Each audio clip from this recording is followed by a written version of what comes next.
രാജ്യത്തിന്റെ വിദ്യാഭ്യാസ സമ്പ്രദായം പൂർണ്ണമായും തകർത്തുവെന്ന് ആരോപിച്ച് കോൺഗ്രസ് നേതാവും ലോക്സഭയിലെ പ്രതിപക്ഷ നേതാവുമായ രാഹുൽ ഗാന്ധി പ്രധാനമന്ത്രി നരേന്ദ്രമോദിക്കെതിരെ രൂക്ഷ വിമർശനവുമായി രംഗത്തെത്തി.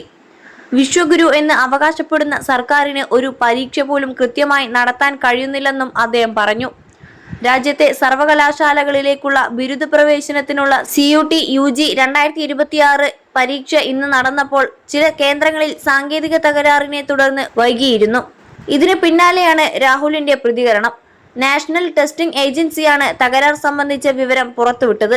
നീറ്റ്, CBSE, SSC, ഇന്ന് CUT, 4 പരീക്ഷകൾ, 1 കോടി വിദ്യാർത്ഥികൾ, ഒന്നുപോലും കൃത്യമായി നടത്താൻ കഴിഞ്ഞില്ല. എക്സിൽ ഹിന്ദിയിൽ പോസ്റ്റ് ചെയ്ത കുറിപ്പിൽ രാഹുൽ ഗാന്ധി പറഞ്ഞു. വിശ്വഗുരു എന്ന് അവകാശപ്പെടുന്നു, പക്ഷെ ഒരു പരീക്ഷ പോലും നടത്താൻ കഴിയുന്നില്ല. മോദിജി മുഴുവൻ വിദ്യാഭ്യാസ സമ്പ്രദായവും പൂർണ്ണമായും തകർത്തു. 21 ലക്ഷത്തോളം സന്തുഷ്ടരായ ഉപഭോക്താക്കളും 2 ലക്ഷത്തോളം തിമിര ശസ്ത്രക്രിയകളും പൂർത്തിയാക്കിയ മലബാറിലെ ഏക കണ്ണാശുപത്രി Al Salama high hospital, hospital road, Perinthalmanna. നിങ്ങൾ ഭാവി നശിപ്പിക്കുന്ന അതേ തലമുറ തന്നെ നിങ്ങളോട് കണക്ക് ചോദിക്കും, രാഹുൽ കുറ്റപ്പെടുത്തി.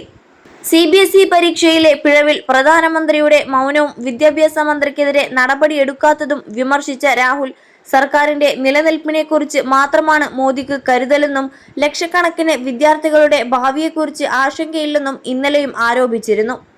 ചോദ്യപേപ്പർ ചോർച്ചയുടെ പശ്ചാത്തലത്തിൽ നീറ്റ് പരീക്ഷ എഴുതിയ വിദ്യാർത്ഥികളുമായി താൻ നേരത്തെ നടത്തിയ സംഭാഷണത്തിന്റെ വീഡിയോയും പരീക്ഷാ സംവിധാനത്തെക്കുറിച്ചുള്ള അവരുടെ ആശങ്കകളും രാഹുൽ പങ്കുവച്ചിരുന്നു.